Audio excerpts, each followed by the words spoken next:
بسم الله الرحمن الرحيم. اهلا بيكم. اخبار نادي الزمالك. مباراة مهمة قدام بتروجيت.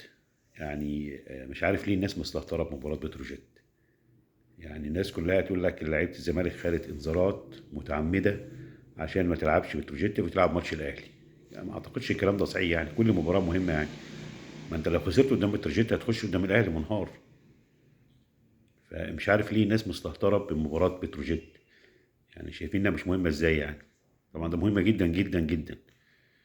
يعني مهمة جدا قبل مباراة الأهلي إنك تفوز وتستمر في الفوز وتحقق انتصارات، وفوز بيجيب فوز، ترفع الروح المعنوية. يعني أنت لو خسرت قدام بتروجيت تبقى مشكلة. طبعا كم غياباتنا، يعني كم غيابات رهيب طبعا، يعني حاجة غريبة لأول مرة أعتقد تحصل في تاريخ نادي الزمالك يعني في كام ماتش كده، يعني 13 ماتش، حوالي 32 كارت، كارت أصفر، وأعتقد 2 طرد. ناصر ماهر ومحمود جهاد، كتير قوي. الحكم كان غريب فعلا يعني.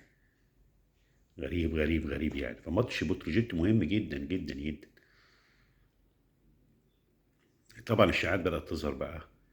يعني شائع قال لك ان الزمالك بيتواصل مع جوميز. جوميز مين بس اللي هرب وساب النادي في وقت غريب جدا يعني. طبعا الكلام ده مش مظبوط يعني، بتاتا يعني. يعني كلمنا مصدر في نادي الزمالك قال الكلام ده مش مظبوط وماليش اساس من الصحه. الناس بتبدأ تألف بقى.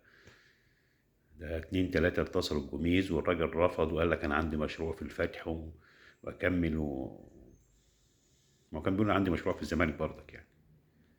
فالكلام بتاع جوميز ده مش صحيح تماما يعني. تاني حاجة إشاعة تانية كنتش على حسام عبد المجيد. حسام عبد المجيد من حقه إنه يتعدي العقد بتاعه. يعني بياخد مبلغ صغير بالمقارنة باللعيبة التانية اللي جاية من بره. فبالتأكيد المجلس هيعدل عقده. وكل الكلام اللي اتقال بقى ان هو عايز يرحل، هو عايز يمشي، هو عايز يحترف، ولكن عن طريق نادي الزمالك لان عقده هيخلص 2027. وده الكلام اللي قاله وكيله. وكيله هو اخوه، ملهوش وكيل تاني يعني.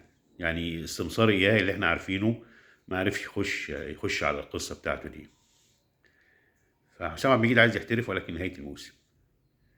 خصوصا بقى في ظل انت عندك بقى صلاح مصدق، وعندك الونش، وعندك الزناري، وعندك ان شاء الله حمزه مسلم بيرجع اخر الموسم، وعندك احمد حسام. هو عايز يحترف، ولكن ما طلبش انه يمشي دلوقتي يعني. ما طلبش ان هو يمشي دلوقتي. موضوع شيكابالا غريب جدا يعني.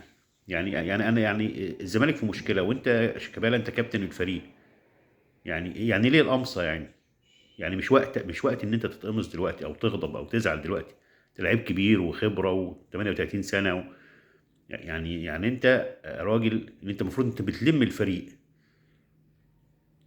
ما بتدورش على مصلحتك، انت بتدور على مصلحه النادي اولا، وبتحب النادي، ورمز من رموز النادي واسطوره. طب فين؟ اتقمص اجي اتدرب وامشي؟ عموما في كلام يعني تم ما بين امير عزمي وشيكابالا. اعتقد يعني ان هو في اليومين الجايين دول هيرجع وهينضم للتدريبات تاني يعني. وتحصل بقى جلسة ما بينه وبين جروس.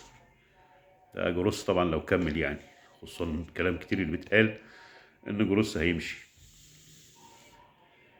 طبعا انت زي ما قلنا قبل كده، اللي حضر العفريت يصرفه. انتوا جبتوا جروس، وجروس الناس مش مقتنعه بيه دلوقتي. فيعني التوقيت، بس هي المشكله في التوقيت ان انا ماشي جروس دلوقتي. ربنا يوفق ان شاء الله الزمالك باذن الله الخير باذن الله.